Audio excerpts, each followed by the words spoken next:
इंदौर के भौरकुआ थाना क्षेत्र में कुछ घंटे पहले हुई व्यापारी के साथ लूट की वारदात मामले में पुलिस ने 2 बदमाशों को हथियार सहित लूटे हुए नगद रुपए के साथ गिरफ्तार किया है। पकड़ाए बदमाश हाई स्पीड 2 पहिया वाहन का उपयोग कर लूट की वारदात को अंजाम दिया करते थे।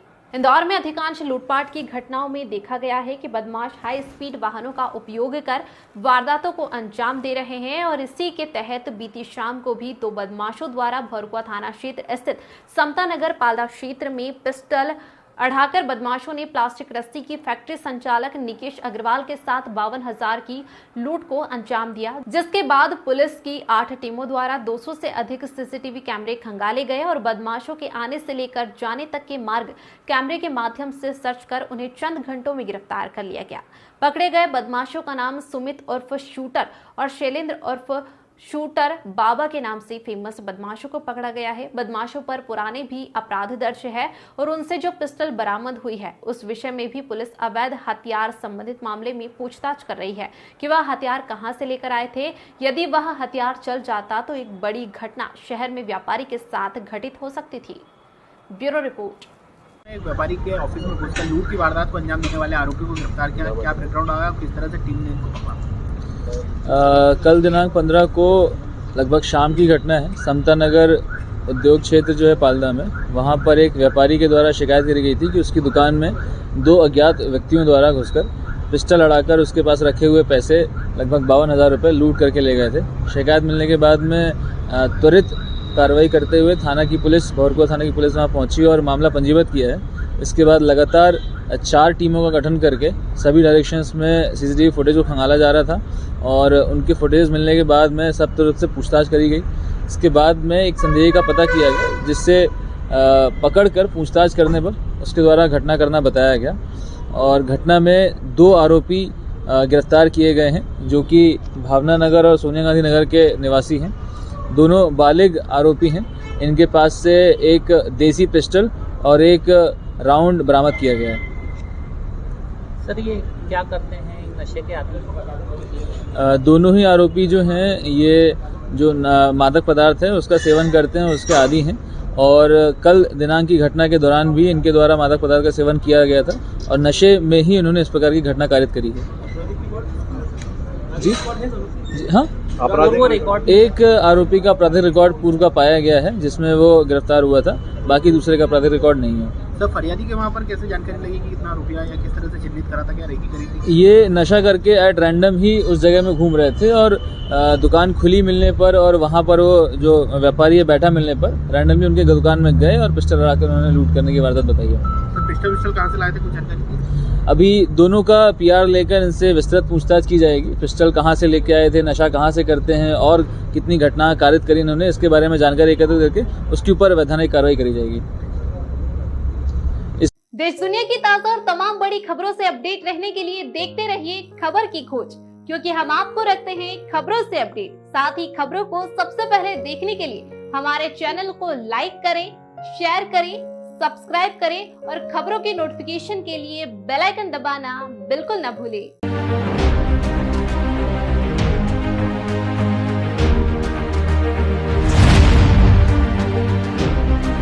इंदौर में लगातार धोखाधड़ी के रोजाना कई मामले सामने आ रहे हैं और ऐसा ही एक ताजा मामला राउची बाजार थाना क्षेत्र में सामने आया है, जहां फरियादी ने कलेक्टर कार्यालय में गुहार लगाई थी कि उनकी फॉर्म में साझेदार द्वारा करोड़ों रुपए की धोखाधड़ी की वारदात की गई है और फर्जी दस्तावेज भी बनाए गए हैं, जिस पर पुलिस ने जांच पड़ताल कर 420 BC के तहत आरोपी को गिरफ्तार कर पूछताछ में जुटी हुई है। इंदौर की राउजी बाजार पुलिस द्वारा बताया गया कि फरियादी विनीत चौधरी ने पिछले दिनों शिकायत की थी कि उनकी एक फर्म जय एंड फैब्रिक इंडस्ट्रीज के नाम से शुरू की गई थी।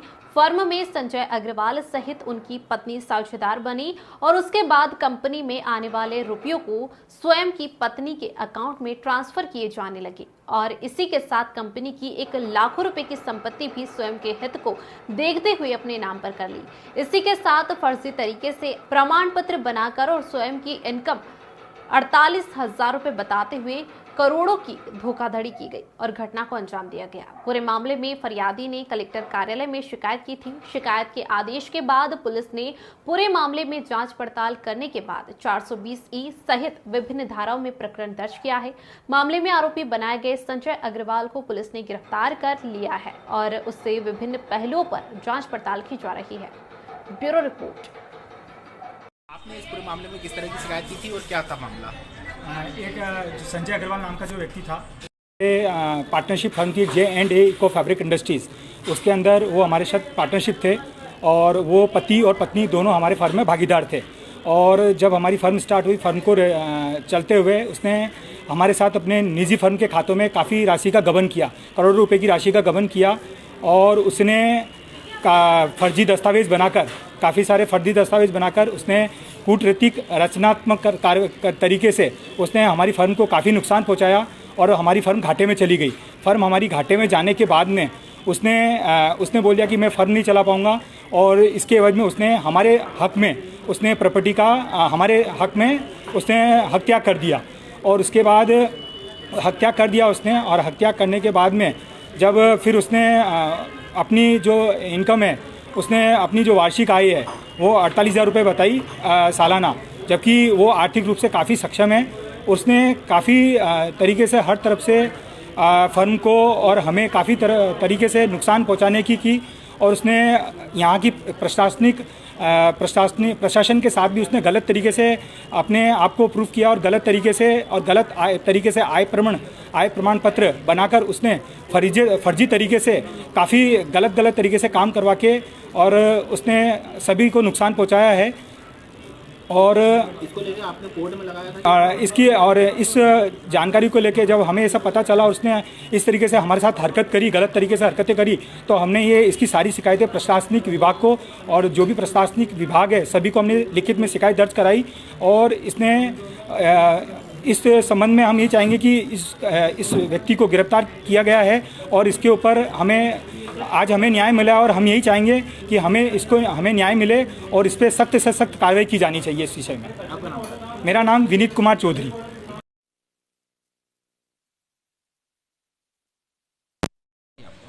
धोखाधड़ी के उसके विरुद्ध आज अपराध पंजीबद्ध हुआ है, जिसमें उसको गिरफ्तार किया गया। आवेदक जो है नवीन चौधरी द्वारा कलेक्टर कार्यालय में आवेदन दिया गया था कि इन्होंने अपने झूठे दस्तावेज और झूठी जानकारी से गलत आय प्रमाण पत्र हासिल कर लिया और उसका उपयोग कर रहे हैं। उसी रिपोर्ट पर से जांच में पाया गया कि इन्होंने अपने झूठी जानकारी दी और आय प्रमाण पत्र हासिल किया, उसका उपयोग करके लाभ प्राप्त किया। इस पर से अपराध पंजीबद्ध किया था और उनको गिरफ्तार किया गया है, आरोपी को संजय अग्रवाल करके आरोपी। तो सर, किस बात को लेकर इन्होंने इस तरह से कृत्य किया, कुछ जानकारी है सामने? तो पूछताछ में बता रहे हैं कि लोन वगैरह चाहिए था, तो इस तरीके से अभी पूछताछ चल रही है। जो है नवीन चौधरी द्वारा कलेक्टर कार्यालय में आवेदन दिया गया था कि इन्होंने अपने झूठे दस्तावेज और झूठी जानकारी से गलत आय प्रमाण पत्र हासिल कर लिया है और उसका उपयोग कर रहे हैं। उसी रिपोर्ट पर से जांच में पाया गया कि इन्होंने अपने झूठी जानकारी दी और आय प्रमाण पत्र हासिल किया, उसका उपयोग करके लाभ प्राप्त किया। इस पर से अपराध पंजीबद्ध किया था और उनको गिरफ्तार किया गया है, आरोपी को संजय अग्रवाल करके आरोपी। सर, किस बात को लेकर इन्होंने इस तरह से कृत्य किया, कुछ जानकारी है सामने? पूछताछ में बता रहे हैं कि लोन वगैरह चाहिए था, तो इस तरीके से अभी पूछताछ चल रही है। ठीक है। देश दुनिया की ताजा और तमाम बड़ी खबरों से अपडेट रहने के लिए देखते रहिए खबर की खोज, क्योंकि हम आपको रखते हैं खबरों से अपडेट। साथ ही खबरों को सबसे पहले देखने के लिए हमारे चैनल को लाइक करें, शेयर करें, सब्सक्राइब करें और खबरों की नोटिफिकेशन के लिए बेल आइकन दबाना बिल्कुल न भूलें।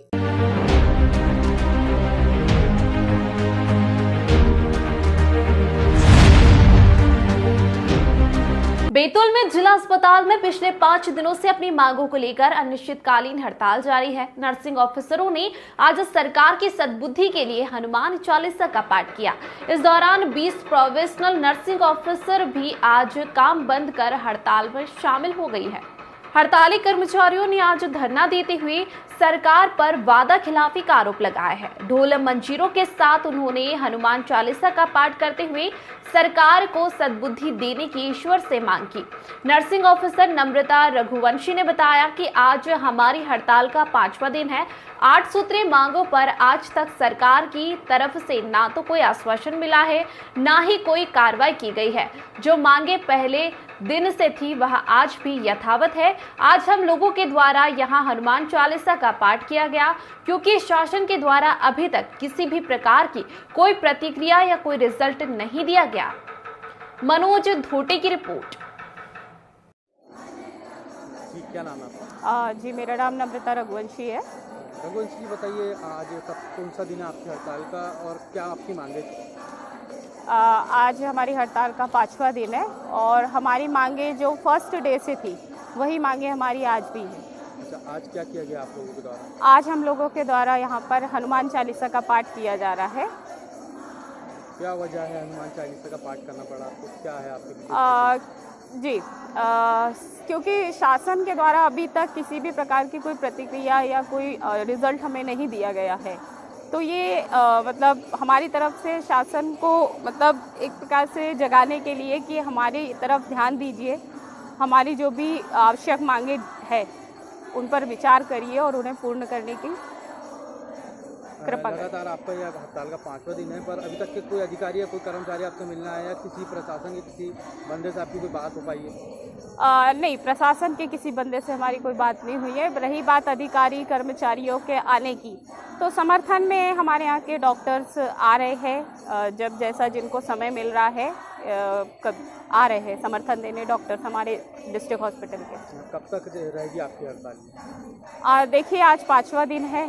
अब उम्मीद है, हमें पूरा विश्वास है कि शासन हमें मतलब नाउम्मीद नहीं करेंगी, हमारी मतलब मांगों पर कुछ तो विचार करेंगी, जो आवश्यक जायज़ मांगे हैं उन पर विचार करेंगी। हमें पूरी उम्मीद है शासन से कि वो हमारे साथ में नाइंसाफ़ी नहीं होने देंगे।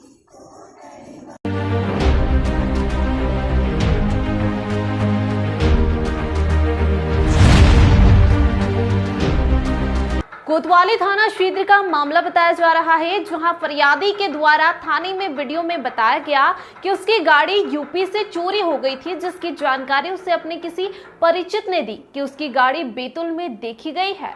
जिसकी जानकारी लगते ही फरियादी युवक यूपी से बैतूल आया, जहां बैतूल कोतवाली के एक एसआई बुंदेली द्वारा फरियादी कासिम खान से 5,000 रुपए नकद ले लिए और 5,000 रुपए की और मांग की गई है। यह आरोप फरियादी कासिम ने लगाए हैं। फरियादी का कहना है कि संपूर्ण दस्तावेज कंप्लीट होने के बाद भी बैतूल पुलिस के द्वारा पैसे मांगे गए और मांगे जाने पर हम हजारों किलोमीटर से यहां अपनी गाड़ी लेने आए हैं और हमें इस तरह से परेशान किया जा रहा है। इस मामले से जिले की और प्रदेश की छवि को खराब करने में कोतवाली पुलिस के द्वारा कोई कसर नहीं छोड़ी जा रही है। यह घोर निंदनीय है। बता दें कि वैसे ही पुलिस की छवि आम जनता के सामने खराब हो रही है। ऐसा ही एक मामला कोतवाली के अंतर्गत आया है, जिसमें 5,000 रुपए की राशि नगद ले ली गई है। वहीं एसआई कोतवाली बुंदेली द्वारा 10,000 रुपए की राशि मांगी जा रही है। बता दें कि कासिम द्वारा बताया गया कि एसआई बुंदेली कोतवाली द्वारा टीआई अजय सोनी की आपकी गाड़ी छोड़ी जाएगी, जिसमें कुछ और राशि की मांग की गई है। ऐसे करीब तबके लोग जो कि दूसरे राज्य से आए हैं, बैतूल शहर की कोतवाली पुलिस द्वारा क्यों ऐसे परेशान किया जा रहा है, यह तो जांच का विषय है। बैतूल जिले में हुए स्थानांतरण में जो पद स्थापना हुई है, उसमें बैतूल जिले में स्थानांतरित होकर थाना क्षेत्रों में स्थानांतरित हुए नवीन पद स्थापना में पुलिस कर्मचारी अधिकारी क्षेत्र परिवर्तन होते ही अपने पुरानी छवि को आजमाने में खुलकर निकल पड़े। उसी का यह एक जीता जागता उदाहरण है। शशांक सोनापुरिया की रिपोर्ट। कासिम खान कहाँ से हैं आप? यूपी से। यूपी से। क्या समस्या थी आपकी? सर, हमारी गाड़ी ये हमें चुर के आई हमारे इधर से। तो क्या जानकारी मिली आपको इसकी? हमें लोगों ने बताया कि बैतूल में आपकी गाड़ी हमने देखा है। किसने बताया आपको? हमारे गांव का ही था लड़का, वो भी काम करता है लेबर का। अच्छा। हाँ, तो फिर हम आए इधर पूछते पाछते, हमें मालूम आया इस घर में गाड़ी है। हाँ। हम 2 पुलिस वालों को साथ में लेके गए और गाड़ी लेके आ गए। गाड़ी लेके आएगा। तो फिर क्या बोल रहे हैं गाड़ी देने के लिए आपको? अब ये बोल रहे हैं उन बड़े साहब से बात करके। कितने दिन से आप यहाँ पे हो? आज थाने में 2 दिन हो गया, 3-4 दिन हो गया। 3-4 दिन हो गए। तो बुंदेले साहब ने 5,000 रुपये की राशि ली, ऐसी जानकारी आई है हमारे पास। हाँ 5,000 रुपये लिए आपसे? 5,000। ठीक है, तो आप क्या चाहते हैं? गाड़ी चाहते हैं सर हम। गाड़ी चाहते हैं आप? हाँ तो गाड़ी चाहते हैं सर हम। गाड़ी चाहते हैं? हाँ 5,000 रुपये भी ले लिए? हाँ, और हमारे पास में पूरा सबूत है गाड़ी का, हमारे पास कागज लाइसेंस। इसकी FIR कहाँ दर्ज हुई थी गाड़ी की? हमारी यूपी में हुई थी। यूपी में दिखाइए उसका क्या दस्तावेज आपके पास? उसके मोबाइल में है और पुलिस वालों के पास में गाड़ी की कागज ये हैं। दिखाइए, आप मोबाइल पे दिखाइए यहाँ पे। हाँ मोबाइल पे देख लो, ये गाड़ी के कागज हैं। इधर दिखाइए, कैमरे में दिखाइए आप। आजा तू भी आजा, कैमरे में दिखाइए आप, सीधा करिए इसको। कोतवाली में बुंदेले साहब नए आए हैं जिन्होंने 5,000 रुपये की राशि इनसे ली है। ये देख लीजिए दस्तावेज और FIR की कॉपीज।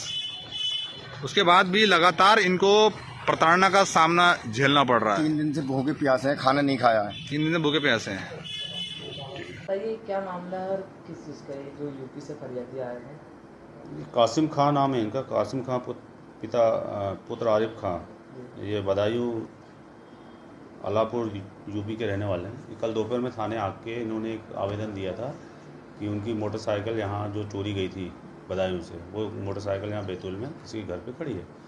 इस आवेदन और सूचना में 2 पुलिस वाले थाने से मोटरसाइकिल यानी उस संदेही के बताए घर पे गए थे आवेदक के साथ। वहाँ मोटरसाइकिल मिली, परंतु जिसने लाया था वो व्यक्ति नहीं मिला। तो सर और उसके घर में भी कोई नहीं मिला, तो उस गाड़ी को तस्दीक के लिए थाने पे लेके आए थे। फरियादी का ये कहना था कि मेरी गाड़ी के कागज़ हैं तो मेरे को दे दी जाए।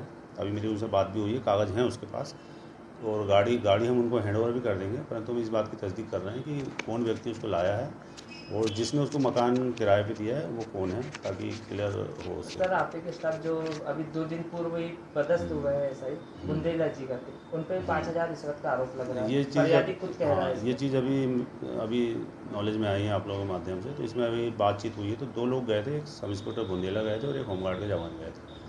तो बुंदेला साहब तो अभी नए पदस्थ हुए हैं और उनसे पूछताछ हुई है और एक होमगार्ड जवान है, उसे भी अभी बुला के पूछताछ कर ले रहे हैं। उसमें जो वास्तविकता और जो सत्यता होगी फिर वैसा उसको करेंगे।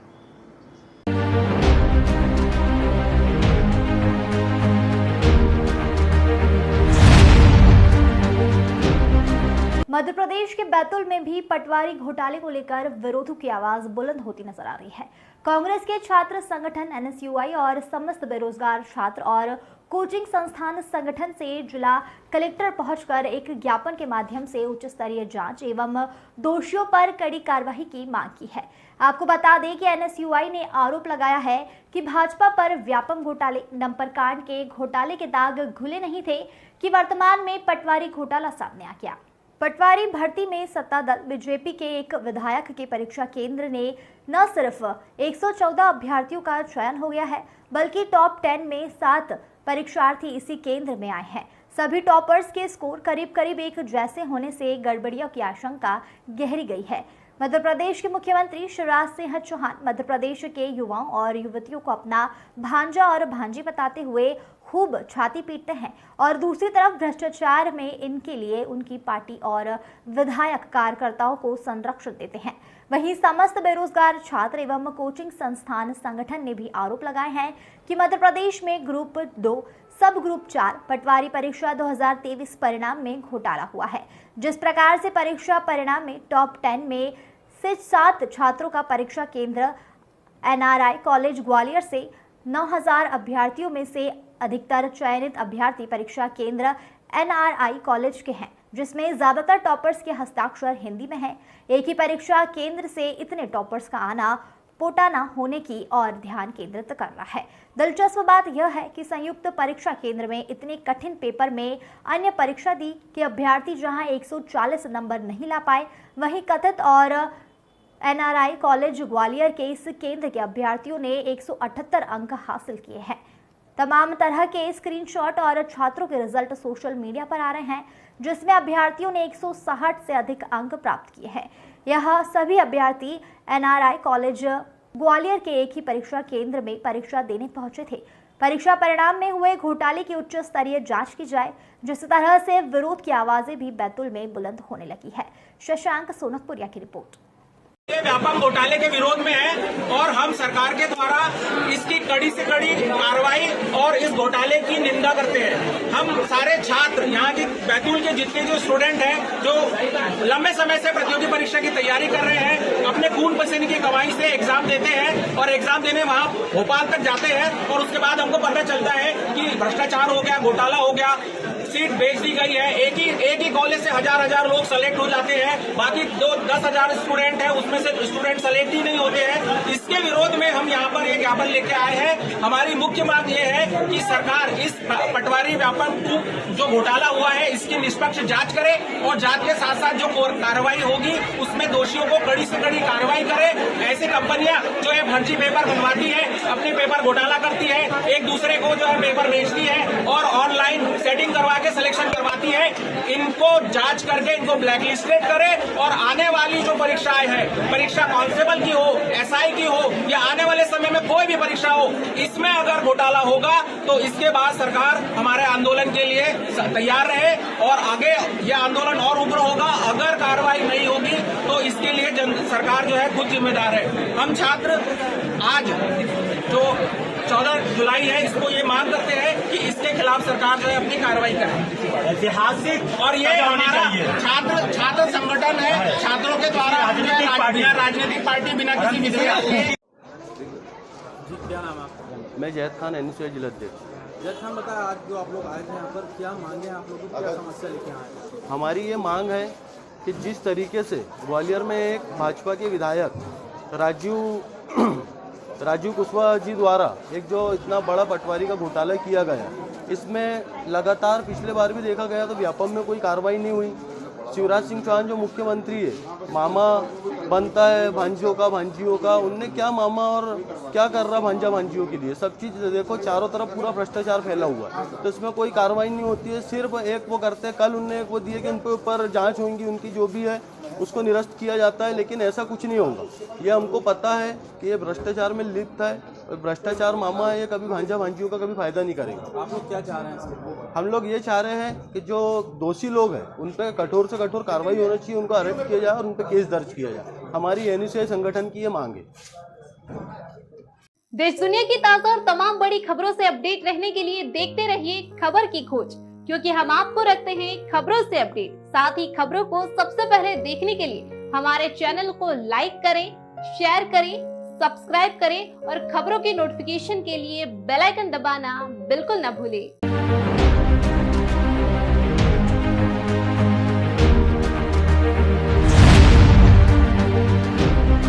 इंदौर के राजेंद्र नगर थाना क्षेत्र में एक युवक ने अपनी पत्नी की बेवफाई से नाराज होकर चौथी मंजिल से कूदकर अपनी जान दे दी। बताया जा रहा है कि मृतक ने अपनी पत्नी को उसके प्रेमी के साथ देख लिया था, तभी से ही वह मानसिक रूप से प्रताड़ित था। दरअसल 10 साल से वह व्यक्ति अपनी पत्नी से इतना प्यार करता था कि कोई सोच भी नहीं सकता। वहीं ताजा मामला इंदौर के राजेंद्र नगर थाना क्षेत्र का है, जहां भीमनगर मल्टी में रहने वाले नगीन खर्राटे ने चौथी मंजिल से कूदकर अपनी जान दे दी।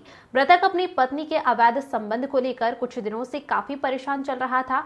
मृतक नगीन खर्राटे को उसके दोस्तों ने बताया कि पत्नी का किसी और से प्रेम संबंध चल रहा था, जिस कारण नगीन कुछ दिनों से डिप्रेशन में चल रहा था। वहीं शुक्रवार रात अपनी पत्नी के साथ 10 साल बिताने के बाद पत्नी की बेवफाई से नाराज नगीन ने चौथी मंजिल से कूदकर अपनी जीवन लीला समाप्त कर ली। राजेंद्र नगर पुलिस ने मर्ग कायम कर जांच शुरू कर दी है। Bureau report. सर, ये घटनाक्रम इस कदर हुआ, अभी 15 दिन पहले ये घटना घटी थी कि मेरे भैया ने कुछ देख लिया था और उसके बाद में देखने के बाद में ये समझाने गए थे, ये इसको मारने आए। मारने के बाद में इसको चमकाने आए, फिर इनने मेरे को बताया। मैं उनके घर गया समझाने, तो मैं समझाने गया तो साहब ये मेरे ऊपर भी 6-7 जने लेके आई, वो भाई उसकी माँ। अच्छा।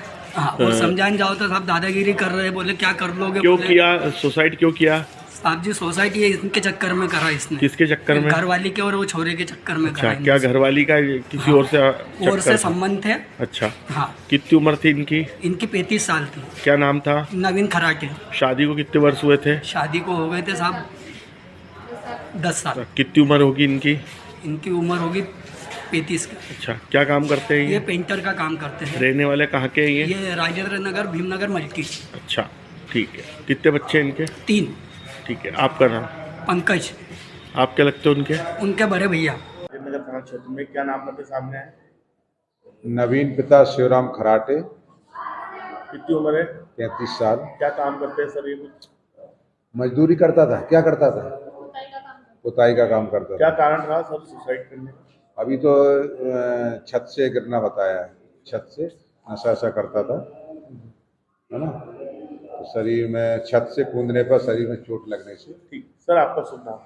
मेरा नाम ASI महेश श्रीवास्तव, थाना राजनगर। देश दुनिया की ताजा और तमाम बड़ी खबरों से अपडेट रहने के लिए देखते रहिए खबर की खोज, क्योंकि हम आपको रखते हैं खबरों से अपडेट। साथ ही खबरों को सबसे पहले देखने के लिए हमारे चैनल को लाइक करें, शेयर करें, सब्सक्राइब करें और खबरों की नोटिफिकेशन के लिए बेल आइकन दबाना बिल्कुल न भूलें।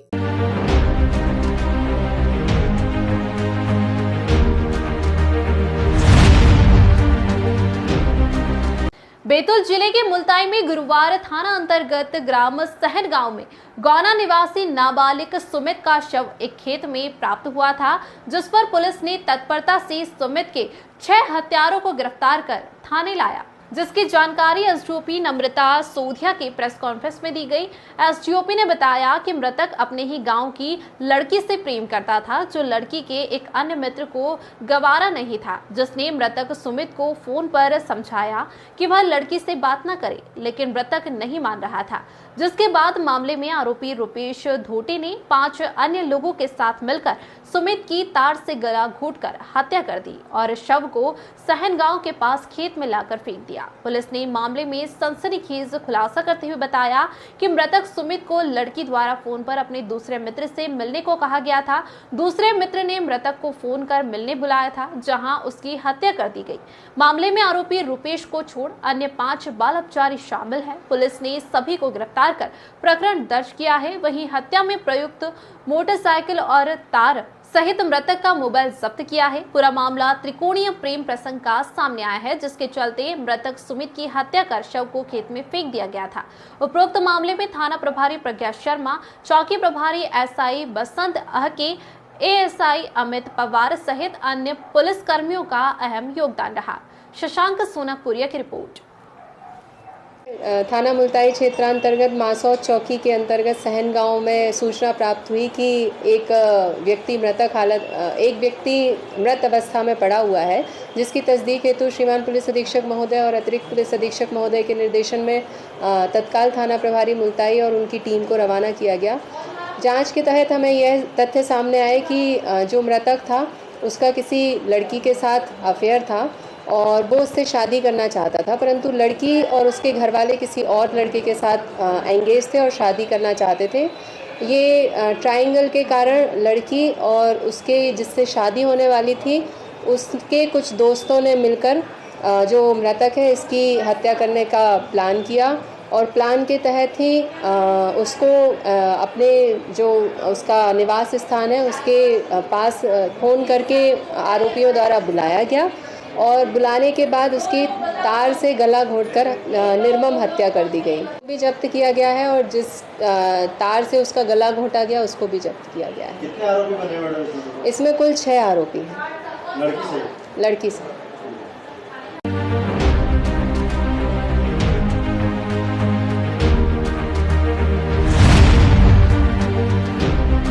विधानसभा में उठाए मुद्दे से मध्य प्रदेश की चर्चा देश भर में होने लगी है। बात पूर्व मंत्री जीतू पटवारी ने विधानसभा में पटवारी घोटाले में सरकार को घेरा था और यह बात जैसे जैसे युवाओं में फैली वैसे वैसे युवाओं में आक्रोश देखने को मिला।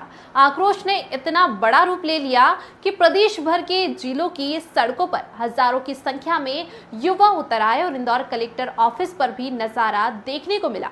हजारों की संख्या में युवाओं ने धरना प्रदर्शन किया। विधानसभा सत्र के दौरान पूर्व मंत्री ने भाजपा सरकार को घेरते हुए सीधे भाजपा सरकार को घेरते हुए कहा कि सरकार ने व्यापम जैसा घिनौना कृत्य पटवारी भर्ती में किया है। कांग्रेस विधायक ने जिस तरह पटवारी भर्ती का खुलासा विधानसभा सत्र में किया है, देखा जाए तो चुनाव को देखते हुए मध्य प्रदेश का सबसे बड़ा घोटाला सामने आया है। इंदौर से जीतू पटेल की रिपोर्ट। कि पूरी जो भावना है, पूरी भावना ये कहती है कि ऑनलाइन परीक्षा देने वाली इस कंपनी को मध्य प्रदेश के वर्तमान पटवारी सहित 17 परीक्षाएं आयोजित की है इस कंपनी ने। आप देखो कि जो ऑनलाइन परीक्षा लेने वाली इस कंपनी ने पहले भी ऑनलाइन परीक्षाएं ली अलग अलग विभाग के लिए। हर बार शिवराज सिंह चौहान जिस विभाग के मुख्यमंत्री मंत्री रहते हैं उसी विभाग में ये घोटाले क्यों होते हैं? क्या लॉजिक है इसका? क्या सहयोग है? या प्लानिंग से सब होता है? जिस परीक्षार्थी ने निजी स्तर पर घोटालों के प्रकरण, इसी पे निजी स्तर पर कई बार प्रकरण बने भी हैं, अपराध पंजीबद्ध किए भी गए हैं, जिसकी जांच भी हो रही है। परीक्षा भर्ती के अप्रैल में एक रैकेट पकड़ा गया था। परीक्षा 12 लाख से 20 लाख में पेपर बेच रहा था। याद है आप लोगों को? उस पर एक एफआईआर हुई थी। एक रैकेट पकड़ा गया था अप्रैल में, जो 12 लाख से 20 लाख में पटवारी परीक्षा के पेपर बेच रहा था। जब शिवराज सिंह जी क्या सो रहे थे? या ये नरोत्तम मिश्रा जिस तरीके से रोज बात करते थे, ये क्या किस तरीके की सर्कस चला रहे थे कि सरकार चला रही? जब पहले संकेत हो गया कि पेपर बिक रहे हैं, मैसेज था कि घोटाला हो रहा है, फिर आप क्या कर रहे थे? यानी आप लिप्त थे, साथ में सहयोगी थे, आपके सानिध्य में ये सब हो रहा था। लेकिन बाद में शिवराज जी ने कोई कदम इस पूरे प्रकरण पे नहीं उठाया। क्यों? सवाल नहीं बनता है। जब अपराधी पकड़े गए परीक्षा के पेपर बेचते हुए पटवारी चयन के लिए, उस पर बाद में शिवराज जी ने क्यों कदम नहीं उठाया? और उठाया तो क्या उठाया बताए? 2009 में व्यापम घोटाला उजागर हो गया था। शिवराज जी इसी विभाग के मुखिया थे। उन्होंने कमेटी बनाई। कमेटी बनाने के बाद घोटाला और 10 गुना बढ़ गया। मैंने जैसा अभी पहले कहा कि शिवराज जी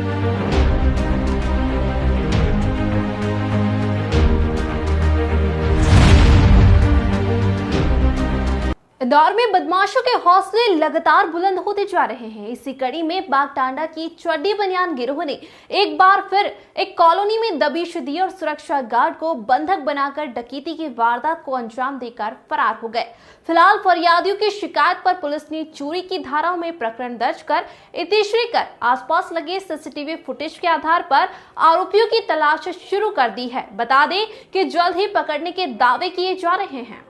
पूरी घटना इंदौर के चंदन नगर थाना क्षेत्र की है। चंदन नगर थाना क्षेत्र के बाईपास धार रोड पर मौजूद कॉलोनी प्रेरणा सदन और हाई लिंक सिटी को बदमाशों ने निशाना बनाया और वहां के गार्ड को बंधक बनाकर 10 से 12 चड्डी बनियान गिरोह के सदस्य कॉलोनी में घुसे और एक एक कर तकरीबन 4 से 5 घरों में उन्होंने दबिश देकर लाखों रुपए के सोने चांदी के जेवरात सहित अन्य सामान लेकर वह फरार हो गए। फिलहाल जब कॉलोनी में 10 से 12 चड्डी बनियान गिरोह के सदस्य घुसे तो कुछ लोगों ने उन्हें आते हुए भी देखा, लेकिन बदमाशों के हाथों में हथियार भी मौजूद थे, जिसके कारण कई लोग उनका सामना करने के लिए नहीं निकले और 4 से 5 घरों को निशाना बनाकर लाखों रुपए के सोने चांदी के जेवरात लेकर आरोपी फरार हो गए।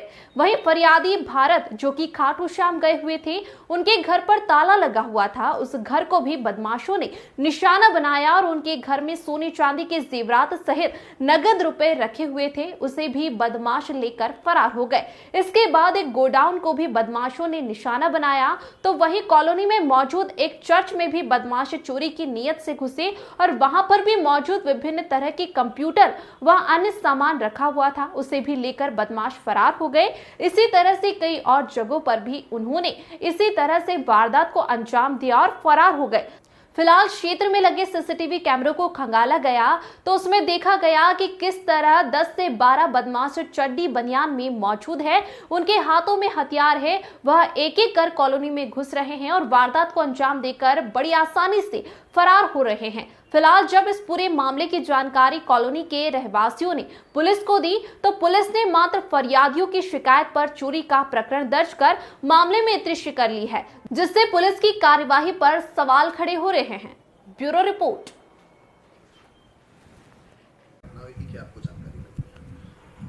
13 तारीख की वारदात है। यहाँ पर 2 बजे करीबन 10 से 11 जो लुटेरे हैं वो एकदम से अचानक हमारे गार्ड पर हावी हो गए और उनको बंधक बनाकर ताला तोड़कर हमारे कैंपस के अंदर घुस गए। और जैसे वो अंदर घुसे वो हर एक कमरे का छानबीन शुरू किया। वो मात्र ये पूछ रहे थे कैश कहाँ रखा है, गहने कहाँ रखे हैं। हालांकि यहाँ पर ये कुछ है नहीं है, तो उनको ज़्यादा कुछ हाथ लगे नहीं, लेकिन उन्होंने 5-6 कमरे उन्होंने बिल्कुल छानबीन की और वहाँ से हमारे कुछ लेडी स्टाफ हैं, उनके कुछ गहने गायब हुए हैं। और उस दौरान हमारे एक स्टाफ के साथ में उनके थोड़ा बहुत स्ट्रगल भी हुआ। उस स्ट्रगल में काफ़ी आवाज़ आई।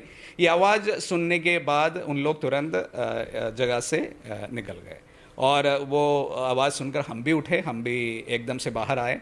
तो उस समय पाया कि हमारे गार्ड को एक कमरे के अंदर लॉक कर रखा गया है और उसके बाद में हम लोग सर्च शुरू किया, आसपास के सभी जगह पर देखा, तब तक उन लोग यहाँ से निकल चुके थे। सर कुछ फुटेज भी आपके साथ पास में है? फुटेजेस हमारे पास में है, लेकिन मैं इन तमाम चीज़ों को प्रशासन को सौंपा हूँ और आप उनसे इसको ले लीजिएगा। घटना की कितनी देर बाद पुलिस यहाँ पहुँच गई थी? आपने कब पुलिस से संपर्क किया था? मैं एक बात कहना चाहूँगा, मुझे पूरा सपोर्ट प्रशासन की तरफ से मिली थी, लेकिन हमारी तरफ से एक चूक हुई थी।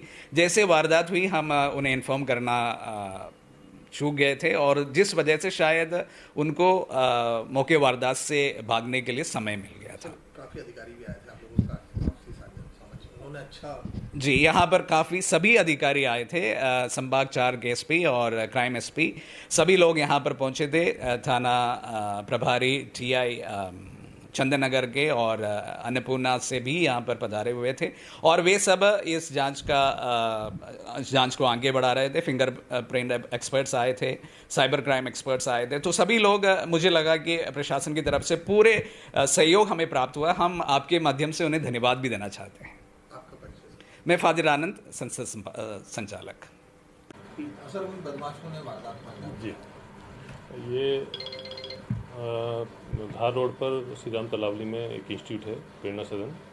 उसमें करीब 8-10 लोगों ने उसमें प्रवेश करके चोरी की घटना का कारित की है, जिस पर से प्रकरण पंजीकृत किया गया है और उसमें विवेचना की जाए। सर और भी हाईली सिटी में भी गए थे? ये इसमें जो उनका रूट है आने का और जाने का, उसमें उस रूट को ट्रैक किया जा रहा है। तो उन्होंने उस रूट में कहाँ उन्होंने एंटर किया, कहाँ से निकले हैं, कहाँ उन्होंने क्या क्या काम किया है, उस संबंध में सारी जानकारी जुटाई है। पुलिस के पास कुछ फुटेज भी मिले? देखिए, इसमें हमारी टीमें लगी हुई हैं जो कई बिंदुओं पर काम कर रही है और इसमें एक बिंदु CCTV फुटेज भी है, उस पर भी हमारी टीम लगी हुई है। तो बता रहे कि चड्डी बनियान में थे? हाँ, इनका हुलिया थोड़ा अलग टाइप का है और उस हुलिये के आधार पर भी उसमें प्रयास किया जा रहा है और इस तरह का हुलिया कौन लोग रखते हैं उस पर भी विवेचना की। सर इसमें पुलिस ने 8 से 10 लोग थे, अटैक हुआ है, कुछ गार्ड को बंधक बनाया गया है, इस तरह की जानकारी? देखिए, अभी जो उनके जो सूचना करता है उसने जो अपने को जानकारी दी है, उस आधार पर प्रकरण पंजीकृत किया गया है और विवेचना की जा रही है। CCTV और विवेचना के आधार पर जो भी इसमें तथ्य हैं उसके आधार पर आगे कार्रवाई।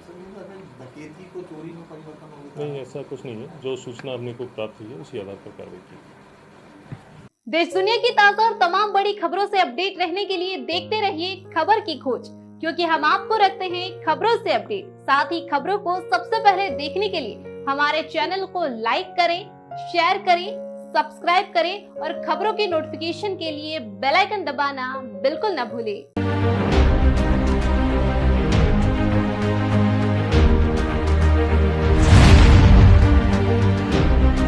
मध्य प्रदेश के बैतूल में चिकित्सा की अच्छी व्यवस्थाएं न होने का फायदा नागपुर महाराष्ट्र के डॉक्टर भरपूर उठा रहे हैं। नागपुर के अलग अलग प्राइवेट हॉस्पिटल के डॉक्टर महीने में 1 या 2 बार आकर बैतूल में अपनी दुकान चलाते हैं, जिसकी जानकारी ना तो मुख्य चिकित्सा अधिकारी को होती है और ना ही उनके पास किसी प्रकार की कोई परमिशन होती है। फिर भी खुलेआम बैतूल के प्राइवेट हॉस्पिटल के साथ मिलकर वे न्यूज़पेपर में ऐड देकर खुलेआम अपनी दुकानदारी बैतूल में चला रहे हैं। इन पर ना तो किसी का ध्यान जाता है और ना ही कोई जिम्मेदार इन पर कोई कार्यवाही करते हैं।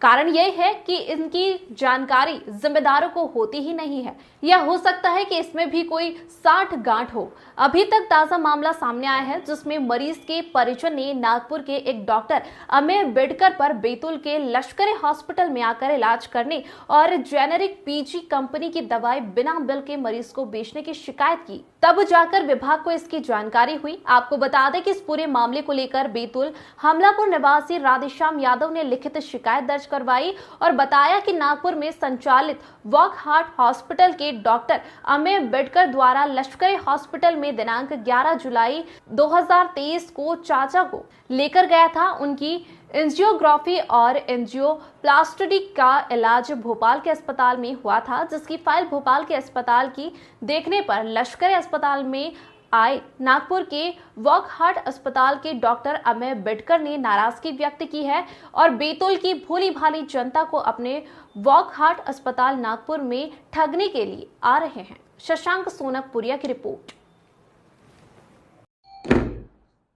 सर, कल जो जिले में कार्रवाई की गई तो क्या संबंध में की कार्रवाई?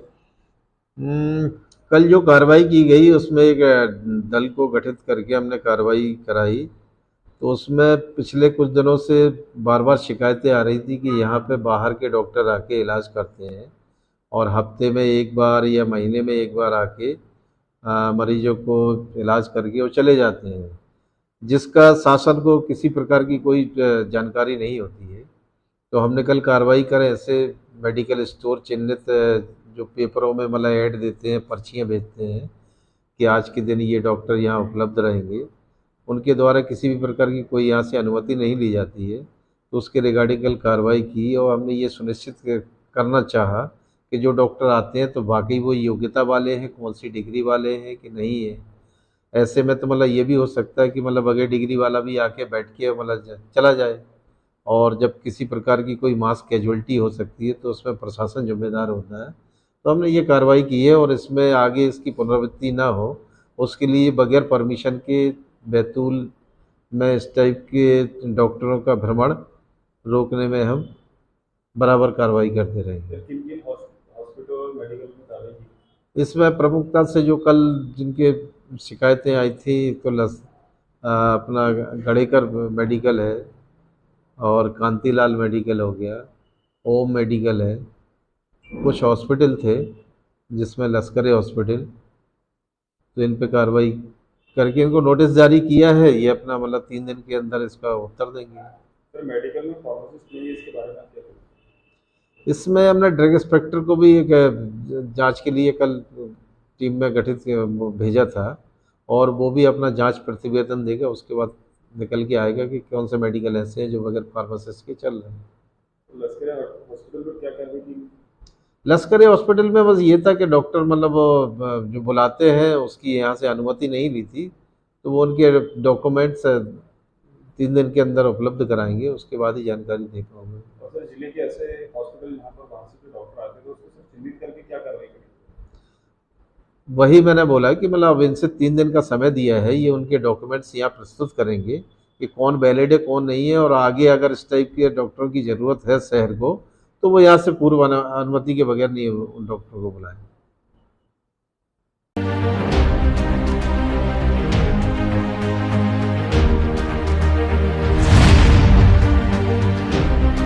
इंदौर के लसूड़िया थाना क्षेत्र में 2 पक्षों के बीच में हुए विवाद को लेकर सर्व ब्राह्मण युवा संगठन के तमाम कार्यकर्ताओं द्वारा थाने का घेराव कर कार्यवाही की मांग की गई, तो वहीं पुलिस ने दोनों ही पक्षों के अनुसार विभिन्न धाराओं में प्रकरण दर्ज कर जांच पड़ताल शुरू की है। वहीं विजय कुमार पटेल का हर्ष फायर करते हुए एक वीडियो सोशल मीडिया पर काफी वायरल हुआ है। दरअसल लसूड़िया थाना क्षेत्र स्थित महालक्ष्मी नगर में रहने वाले विजय कुमार पटेल और दुष्यंत शर्मा के बीच में मामूली कहासुनी और विवाद के चलते आए दिन आरोप प्रत्यारोप किए जाते थे, और इसी के चलते पिछले दिनों दोनों के द्वारा लसूड़िया थाने पर आवेदन देकर शिकायत की गई थी, लेकिन दोनों में राजीनामा हो गया था। लेकिन इसी के चलते फिर एक बार दोनों में विवाद हुआ और विवाद इतना बढ़ गया कि कई लोग इस विवाद में शामिल हो गए। थाने पर पहुंचे ब्राह्मण संगठन के लोगों द्वारा कई तरह के आरोप विजय कुमार पर लगाए गए, तो वहीं विजय कुमार द्वारा थाने में शिकायत की गई थी। डीसीपी अभिषेक आनंद का कहना है कि पूरे मामले में जांच पड़ताल की जा रही है। दोनों ही पक्षों के अनुसार प्रकरण दर्ज किया जा रहा है। तो वहीं हर्ष फायर की बात है तो हथियार जब्त कर परीक्षण कराया जाएगा। यदि हथियार अवैध पाए जाते हैं तो उसमें धाराएं बढ़ाई जाएगी। मतलब इन्होंने आके सबसे पहले मैंने इनके साथ होली का भी कार्यक्रम कैंसिल कर दिया था, तो इन्होंने प्रोवोक किया। प्रोवोक करके इनकी पहले से प्लानिंग थी, तो इन्होंने मैंने जो गाली गलौज थी उसकी रिकॉर्डिंग कर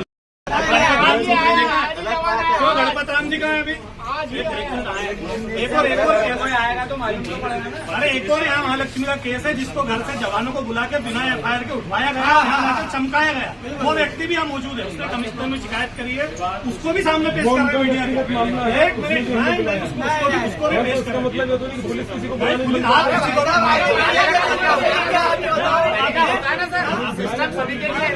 आप मेरे को बात कीजिए।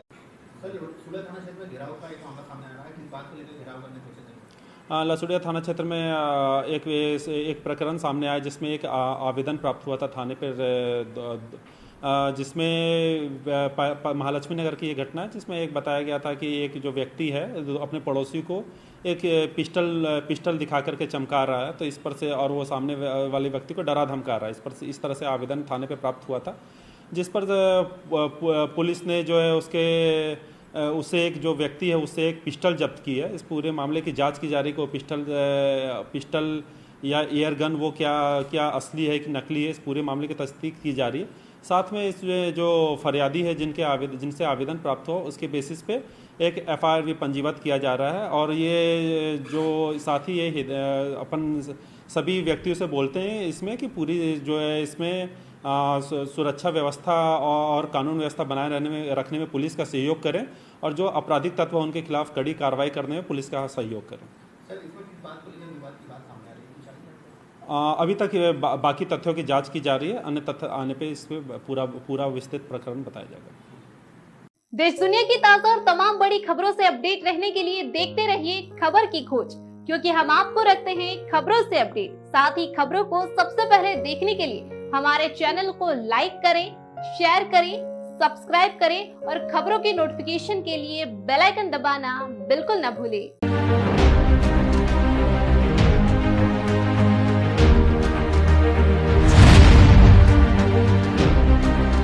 घटना मध्य प्रदेश के बैतूल जिला मुख्यालय की विवेकानंद वार्ड की है, जहां गुरुवार दोपहर 2:30 बजे स्कूल लंच की छुट्टी में कुछ बच्चों के साथ बालक खेल रहा था। तभी स्कूल से कुछ दूरी पर पानी से भरे गड्ढे में बालक गिर गया, जिसे तत्काल बाहर निकालकर जिला अस्पताल लाया गया, जहां पर डॉक्टर ने बालक को मृत घोषित कर दिया। प्राप्त जानकारी के अनुसार सावन पिता महेंद्र पारधे उम्र 8 वर्ष निवासी विवेकानंद वार्ड रोजाना की तरह बालक प्राथमिक शाला विवेकानंद वार्ड स्कूल गया हुआ था और गुरुवार दोपहर 2:30 बजे के आसपास लंच की छुट्टी में कुछ बच्चों के साथ खेल रहा था। तभी स्कूल के पास कुछ दूरी पर पानी से भरे गड्ढे में बालक गिर गया। जैसे ही बालक की बहन ने यह देखा तो तत्काल स्कूल में आकर शिक्षकों को इसकी जानकारी दी, जिसके बाद शिक्षकों ने बाकी लोगों को इसकी सूचना दी। तभी वहां पर लोग पहुंचे और गड्ढे से बालक को तत्काल बाहर निकालकर जिला अस्पताल लाया गया, जहां पर डॉक्टरों ने बालक को मृत घोषित कर दिया। वहीं परिजनों का आरोप है कि स्कूल प्रबंधन अगर बच्चे पर नजर रखते और उसे स्कूल के बाहर नहीं जाने देते तो शायद यह हादसा नहीं होता। फिलहाल बालक के शव का जिला अस्पताल में पोस्टमार्टम कर शव परिजनों को सौंप दिया गया है। मनोज धोटे की रिपोर्ट। क्या घटना हुई है जिसमें बच्चे की डेथ हुई है? एक ये बच्चा है, तीसरी पढ़ने वाला है। ये स्कूल है विवेकानंद वार्ड में प्राइमरी स्कूल, यहाँ कक्षा तीसरी में पढ़ता था और इसका नाम सावन पारदे है, पिता का नाम महेंद्र पारदे, 8 वर्ष का है। ये बताया भी जा रहा है कि ये दोपहर में स्कूल की छुट्टी हुई थी तो अपने साथी बच्चों के साथ में ये खेलते खेलते वहाँ पर नाले में चला गया। वहाँ पर गड्ढे में पानी भरा होने से वहाँ पर गड्ढे में गिरने से इसकी जो है मृत्यु हो गई है। सर, किस तरह से बच्चे को निकाला गया और जो गड्ढा था वो लगभग सूचना पर तत्काल वहाँ पर कुछ लोगों ने वहाँ पर पुलिस को इन्फॉर्म किया और गोताखोरों को इन्फॉर्म करके तत्काल वहाँ पर पहुँचे, लेकिन देरी होने के कारण बच्चे को नहीं बचाया जा सका है और इसका भी PM जिला अस्पताल से कराया स्कूल गया। प्रबंधन से भी बातचीत की गई? हाँ, स्कूल प्रबंधन का ये कहना है कि ये खेलते खेलते बच्चा जो दोपहर में छुट्टी हुई थी उस समय ये खेलते हुए बच्चे निकल गए पीछे वहाँ से और इस प्रकार की यहाँ की घटना हुई है। सर, क्या इस मामले में प्रथम दृष्टया ये नहीं लगता कि स्कूल प्रबंधन को सचेत रहना चाहिए ऐसे मामलों में और कहीं ना कहीं लापरवाही हुई है? बिल्कुल रहना चाहिए। अभी इसमें जांच कर रहे हैं। जांच में अगर स्कूल प्रबंधन अगर इसमें दोषी पाया जाता तो वैधानिक कार्रवाई की जाएगी। कोई शिकायत आई प्रबंधन की? हाँ, अभी तो नहीं आई है। अभी आती तो बिल्कुल इसमें वैधानिक कार्रवाई की जाएगी। स्कूल का मामला रहता ना तो अभी मच ही जाता। सरकारी स्कूल के बच्चों को कुछ समझते ही नहीं। सही है, अभी तो बहुत बड़ा बच्चे ने लंच टाइम में नहीं है कैसे बच्चा होगा।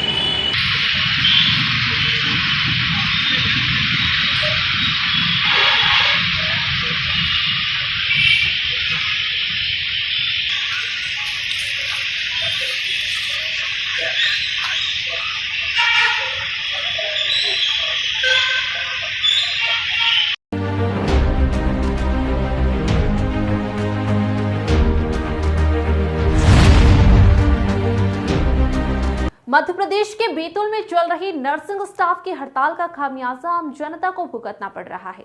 इसका जीता जागता उदाहरण आज बैतूल जिला चिकित्सालय में देखने को मिला, जब गुरुवार देर शाम तक प्रसूता ने इलाज नहीं मिल पाने की वजह से मृत बच्चे को जन्म दिया। परिजनों का आरोप है कि हड़ताल के कारण महिला को इलाज नहीं मिल सका, जिसके कारण बच्चा मरा हुआ पैदा हुआ। सारणी के शास्त्री नगर की कविता बारसकर उम्र 23 वर्षीय प्रसूति के लिए घोड़ा डोंगरी से जिला अस्पताल रेफर किया गया था। महिला जिला अस्पताल में भर्ती हुई थी। परिजनों के मुताबिक पूरे दिन उसका इलाज नहीं किया गया। वह प्रसूति दर्द से तड़पती रही। परिजन बार बार अस्पताल में मौजूद स्टाफ से गुहार लगाते रहे कि महिला की सोनोग्राफी कराई जाए, लेकिन उसकी सोनोग्राफी नहीं कराई गई। इसके बाद देर शाम महिला ने बच्चे को जन्म दिया। उनका आरोप है कि हड़ताल की वजह से महिला को इलाज नहीं दिया गया, जिसकी वजह से बच्चे की जान चली गई। उन्होंने अस्पताल में मौजूद कर्मचारियों पर कार्यवाही की मांग की है। बता दें कि कविता और रविंदर का यह पहला बच्चा था, जिसके पहले जिला अस्पताल में सोनोग्राफी के दौरान उन्हें प्रसूति के लिए 4 अगस्त की तारीख दी गई थी। इधर देर शाम आदिवासी संगठनों ने भी घटना पर रोष जताया। साथ ही परिजनों ने मुख्यमंत्री हेल्पलाइन पर भी इस पूरे मामले की शिकायत की है। एवं सामाजिक संगठनों का कहना है कि जिला अस्पताल में ग्रामीणों और आदिवासियों से ठीक व्यवहार नहीं किया जाता है। स्टाफ द्वारा उन्हें इलाज करने का कहने पर बार बार डिस्चार्ज करने की धमकी दी जाती है। उन्हें कहा जाता है कि अगर उन्हें अच्छा इलाज कराना हो तो वह किसी निजी अस्पताल में चले जाए। शशांक सोनापुरिया की रिपोर्ट। मेरा नाम रवीना बारसकर है। अच्छा रवीना जी, बताइए क्या हुआ है आज, किस तरह से दिक्कत पेश आई है और क्या? आज घर में भाभी को पेन हो रहा था तो हम घोड़ा डोंगरी अस्पताल गए थे, वहाँ से बैतूल के लिए रेफ़र किया था। तो उन्हें वाइड डिस्चार्ज जा रहा था, जो कि यहाँ पे उन्हें इलाज नहीं दिया गया और इस कारण शाम को 5 बजे डिलीवरी हुई, जो कि बच्चा शांत हो गया। दिन भर कोई इलाज हुआ? दिन भर कोई इलाज नहीं दिया गया, ना तो बेड दिया गया था। सोनोग्राफी के लिए कहा गया तो सोनोग्राफी भी नहीं कराई गई थी। और तुम आप लोगों को इतनी ही जल्दी हो रही है, उनको इतना दर्द हो रहा है तो आप यहाँ से सिग्नेचर कर दीजिए और बच्चे को मतलब जो पेशेंट है उनको ले जा लीजिए, बोला गया हमें। क्या लगता है आपको, क्या लापरवाही हुई है? अब अपना बच्चा तो शांत तो हो गया है, लेकिन आगे भविष्य में मतलब या फिर कल भी स्ट्राइक पे बैठते हैं तो कल किसी और बहन के साथ ऐसा नहीं होना चाहिए। आपको क्या लगता है क्यों हुआ है ये सब कुछ? ये सब डॉक्टर नर्स जो स्ट्राइक पे बैठे थे तो उनकी कमी की वजह से हुआ है। अब क्या चाहते हैं आप लोग? अब यही चाहते हैं कि आगे ऐसा कभी ना हो और ये जो स्ट्राइक है तो ये रोक दिया जाए, ख़त्म हो जाए। क्या नाम है आपका? मेरा नाम है करण चड़ोकार। जो कुछ हुआ आज उसको लेकर के क्या मांग करते हैं? जो कुछ हुआ इसको लेकर हम मांग करते हैं कि यहाँ पर डॉक्टरों की हड़ताल चलने के साथ साथ डॉक्टरों का यहाँ का व्यवहार, क्योंकि यहाँ जब भी आदिवासी लोग आते हैं तो उन्हें क्या समझाया जाता है मुझे समझ ही नहीं आता। मैं अक्सर यहाँ पर समाज सेवा करने आते रहता हूँ, लोगों की परेशानियों को हल करने के लिए। मुझे हमेशा यही मिलता है कि आदिवासी क्या कहते हैं, अगर आपको करना है तो इलाज करिए, नहीं तो चले जाइए। आदिवासी को क्या समझ के रखता है ये मुझे समझ भी नहीं आता है। और अभी आदिवासियों पर इतना अत्याचार बढ़ रहा है उसको देखकर भी यहाँ के लोग समझ नहीं पाए। यहीं पर डॉक्टर नर्स सब हड़ताल पे बैठ गए। उनको इतने सारे पैसे मिलने के बावजूद वो हड़ताल पे बैठ गए। अपने पेमेंट 1-1.5 लाख की पेमेंट से वो खुद की हॉस्पिटल खोल रहे हैं। और यहाँ पे जो गरीब आदिवासी लाचार जो नीचे स्तर का लोग है वो आता है और इलाज कराने, उसको कुछ समझ नहीं आता है, उनके लिए कभी सोचा नहीं जा सकता। सोचते हैं ये डॉक्टर लोग। यहाँ पर आज जो दीदी का बच्चा खत्म हुआ है, उनके ऊपर क्या बीतेंगी ये भाई बताओ। इतना खुश था कि मेरे आज यहाँ बच्चा होने वाला है, इसने तुरंत ब्लड डोनेट किया, एक बच्चे की जान बचाई और उनका बच्चा शांत हो गया। तो अब बताओ आदिवासी क्या करेंगे? हम चाहते हैं कि हम पूरा आदिवासी समुदाय चाहते हैं कि हड़ताल खत्म हो और यहाँ पर जो लेडीज़ें हैं उनको उनके साथ ना ऐसा घटना घटी जाए, क्योंकि सरकार को इस मुद्दे को देखना चाहिए, ना कि इग्नोर करना चाहिए। और आदिवासी को हमेशा बात करने का तरीका, बर्ताव डॉक्टरों को समझना चाहिए। मैं सिर्फ यही आग्रह करना चाहता हूँ कि आप शिक्षित हो, इसका मतलब ये नहीं कि आदिवासी समुदाय के लोगों से इस प्रकार से बात करें। और न्याय, मैं चाहता हूँ कि इन्हें न्याय मिले।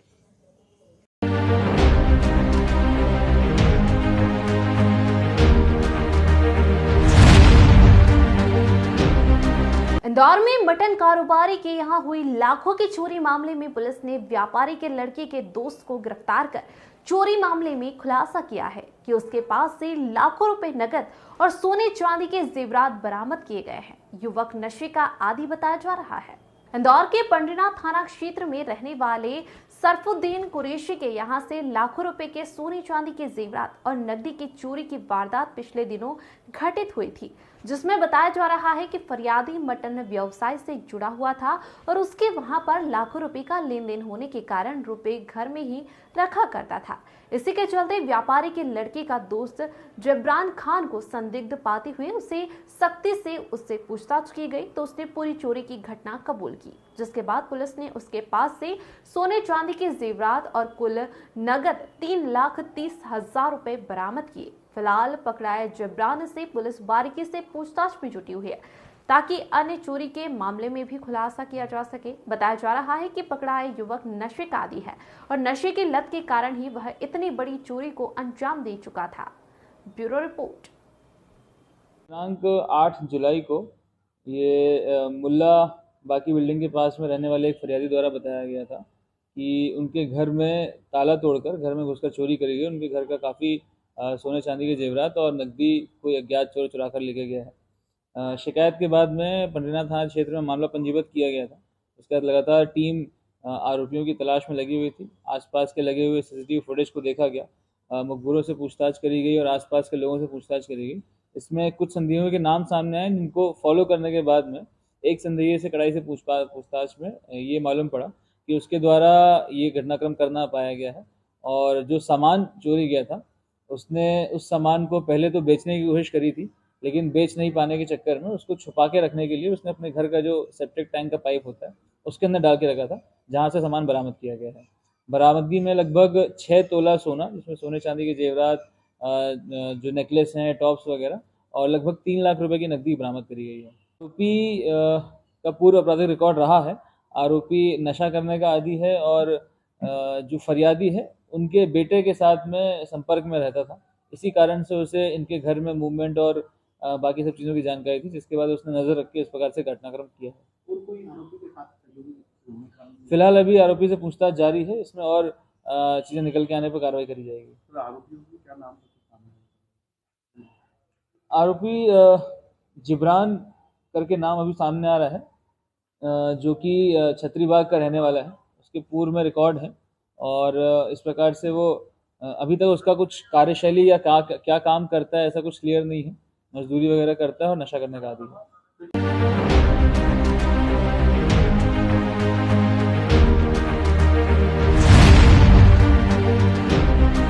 इंदौर में ऑनलाइन धोखाधड़ी मामले में नाइजीरिया देश के युवक को 27 माह के बाद मिला न्याय।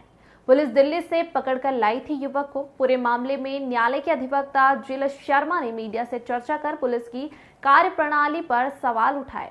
इंदौर साइबर सेल और 27 माह पहले एक महिला द्वारा शिकायत दर्ज कराई गई थी कि फेसबुक के माध्यम से दोस्ती करने के बाद 32,83,000 अमेरिका से गिफ्ट भेजने के नाम पर धोखाधड़ी की गई है। दिल्ली से पुलिस ने बीएस डाम चीनिया नामक व्यक्ति को गिरफ्तार किया था और उसके पास से तमाम इलेक्ट्रॉनिक डिवाइस भी बरामद किए गए थे। लेकिन तमाम तर्क और जांच पहलुओं के आधार पर 27 माह तक नाइजीरिया का व्यक्ति जेल की सलाखों में रहा और आखिरकार न्यायालय द्वारा तमाम तर्कों और सबूतों के आधार पर नाइजीरिया के व्यक्ति को पूरे मामले में बरी कर दिया गया। अब आने वाले दिनों में वह यहां से एक बार फिर से दिल्ली जाएगा और दिल्ली में विभाग के माध्यम से उसे उसके देश पहुंचाया जाएगा। Bureau report. सालों से ये जेल में था और किस मामले में पुलिस ने इसके खिलाफ प्रकरण दर्ज किया था? धारा 419(20) और 66D IT एक्ट के तहत एक महिला ने इंदौर शहर में आवेदन दिया था साइबर सेल को कि उसके साथ फेसबुक पे दोस्ती करके 32,60,000 रुपये अमेरिका से गिफ्ट भेजने के नाम पर जो है एक व्यक्ति ने हड़प ली है, अज्ञात व्यक्ति ने। इस पर से साइबर सेल ने जांच शुरू करके एक व्यक्ति को गिरफ्तार किया दिल्ली के बुराड़ी क्षेत्र से, एक नाइजीरियन को, विजडम ओबिना चिमजी नाम था उसका। और उसके पास से रिकवर किए कुछ electronic items, pen drive, mobile, laptop और उसका पासपोर्ट वगैरह। उसके बाद मामला पंजीबद्ध किया और यहाँ चालान प्रस्तुत कर दिया। माननीय न्यायाधीश मीनाक्षी शर्मा साहब के यहाँ ये मामला चला और इसके अंदर जो है कोई भी एविडेंस जो है इतनी सफिशिएंट नहीं पाई गई कि उसको जो है कन्विक्ट किया जा सके। तो 27 महीनों के बाद परसों उसको जो है बाइज्जत बरी कर दिया गया। सारे आरोप उसके पर से खत्म कर दिए गए। कितने महीनों तक चला ये पूरा? 27 महीनों से वो व्यक्ति जेल में था। ये मतलब कहाँ से पकड़ाया था पुलिस ने इसको? ये दिल्ली के बुराड़ी क्षेत्र से पकड़ाया था। ये कहाँ का रहने वाला है मूल रूप से? किस तरह से इसने क्या करी थी कि धोखाधड़ी एयरपोर्ट? नाइजीरिया देश का रहने वाला व्यक्ति है ये, लेकिन ये तो अब चूंकि वो बरी हो गया तो ये तो नहीं कहा सकता कि उसने किया था या नहीं किया था। लेकिन 32,60,000 रुपये की एक महिला से धोखाधड़ी हुई थी, ये बात। पुलिस ने क्या एविडेंस की, किन अभावों में इसको कोर्ट ने बरी किया? इसके पास से जो सामग्री जब्त हुई थी, इलेक्ट्रॉनिक आइटम्स जो जब्त हुए थे, उनकी FSL रिपोर्ट में कुछ भी पाया नहीं गया, वो सब खाली पाए गए। तो चैटिंग के रूप में कुछ भी पाया नहीं गया। उसके बाद ना तो पासबुक और जो ATM जब्त हुए थे, उन ATM से पैसे भी नहीं निकाले गए थे। तो उसमें और जो एविडेंस थी उसमें सिर्फ जो गिरफ्तारी और मेमोरेंडम के गवाह थे, जिनका कोई लेना देना उस ट्रांजैक्शन से था ही नहीं। पुलिस को कुछ कोर्ट ने टिप्पणी करी इसे बड़ा चढ़ा कर तो बताया था, लेकिन अब जो है ये एविडेंस का विषय था जो अप्रिशिएट हुआ और आरोपी को न्याय मिला और एक्विटल हुआ उसका। अभी इसके जाने के लिए पुलिस प्रोसीजर कर रही है। कल ये जेल से रिहा हुआ है। अभी इसको MG रोड पुलिस ने अपने पास रखा हुआ है। अब कलेक्टर साहब एम्बेसी से संपर्क करेंगे और पुलिस को डायरेक्शन दिया जाएगा और इसको इसकी एम्बेसी के हवाले किया जाएगा। होने के बाद भी 27 महीने तक व्यक्ति जेल में ये भारत का कानून है। अब उसको जमानत मिली नहीं क्योंकि अमाउंट बहुत बड़ा था। 32,60,000 रुपये एक बड़ा अमाउंट है अपने आप में, छोटी वो नहीं है अमाउंट, छोटा अमाउंट नहीं था, तो इसलिए इसको बेल नहीं मिल पाई। और मैं एडवोकेट जिल शर्मा। सालों से ये जेल में था और किस मामले में पुलिस ने इसके खिलाफ प्रकरण दर्ज किया था? धारा 419(20) और 66D IT एक्ट के तहत एक महिला ने इंदौर शहर में आवेदन दिया था साइबर सेल को कि उसके साथ फेसबुक पे दोस्ती करके 32,60,000 रुपये अमेरिका से गिफ्ट भेजने के नाम पर जो है एक व्यक्ति ने हड़प ली है, अज्ञात व्यक्ति ने। इस पर से साइबर सेल ने जांच शुरू करके एक व्यक्ति को गिरफ्तार किया दिल्ली के बुराड़ी क्षेत्र से, एक नाइजीरियन को, विजडम ओबिना चिमजी नाम था उसका। और उसके पास से रिकवर किए कुछ electronic items, pen drive, mobile, laptop और उसका पासपोर्ट वगैरह। उसके बाद मामला पंजीबद्ध किया और यहाँ चालान प्रस्तुत कर दिया। माननीय न्यायाधीश मीनाक्षी शर्मा साहब के यहाँ ये मामला चला और इसके अंदर जो है कोई भी एविडेंस जो है इतनी सफिशिएंट नहीं पाई गई कि उसको जो है कन्विक्ट किया जा सके। तो 27 महीनों के बाद परसों उसको जो है बाइज्जत बरी कर दिया गया। सारे आरोप उसके पर से खत्म कर दिए गए। कितने महीनों तक चला ये पूरा? 27 महीनों से वो व्यक्ति जेल में था। ये मतलब कहाँ से पकड़ाया था पुलिस ने? ये दिल्ली के बुराड़ी क्षेत्र से पकड़ाया था। ये कहाँ का रहने वाला है मूल रूप से? किस तरह से इसने क्या करी थी कि धोखाधड़ी एयरपोर्ट? नाइजीरिया देश का रहने वाला व्यक्ति है ये, लेकिन ये तो अब चूंकि वो बरी हो गया तो ये तो नहीं कहा सकता कि उसने किया था या नहीं किया था। लेकिन 32,60,000 रुपये की एक महिला से धोखाधड़ी हुई थी, ये बात। पुलिस ने क्या एविडेंस की, किन अभावों में इसको कोर्ट ने बरी किया? इसके पास से जो सामग्री जब्त हुई थी, इलेक्ट्रॉनिक आइटम्स जो जब्त हुए थे, उनकी FSL रिपोर्ट में कुछ भी पाया नहीं गया, वो सब खाली पाए गए। तो चैटिंग के रूप में कुछ भी पाया नहीं गया। उसके बाद ना तो पासबुक और जो ATM जब्त हुए थे, उन ATM से पैसे भी नहीं निकाले गए थे। तो उसमें और जो एविडेंस थी उसमें सिर्फ जो गिरफ्तारी और मेमोरेंडम के गवाह थे, जिनका कोई लेना देना उस ट्रांजैक्शन से था ही नहीं। पुलिस को कुछ कोर्ट ने टिप्पणी करी इसे बड़ा चढ़ा कर तो बताया था, लेकिन अब जो है ये एविडेंस का विषय था जो अप्रिशिएट हुआ और आरोपी को न्याय मिला और एक्विटल हुआ उसका। अभी इसके जाने के लिए पुलिस प्रोसीजर कर रही है। कल ये जेल से रिहा हुआ है। अभी इसको एमजी रोड पुलिस ने अपने पास रखा हुआ है। अब कलेक्टर साहब एम्बेसी से संपर्क करेंगे और पुलिस को डायरेक्शन दिया जाएगा और इसको इसकी एम्बेसी के हवाले किया जाएगा। होने के बाद भी 27 महीने तक व्यक्ति जेल में ये भारत का कानून है। अब उसको जमानत मिली नहीं क्योंकि अमाउंट बहुत बड़ा था, 32,60,000 रुपये एक बड़ा अमाउंट है अपने आप में, छोटी वो नहीं है अमाउंट, छोटा अमाउंट नहीं था, तो इसलिए इसको बेल नहीं मिल पाई। आपका परिचय? मैं एडवोकेट जिल शर्मा।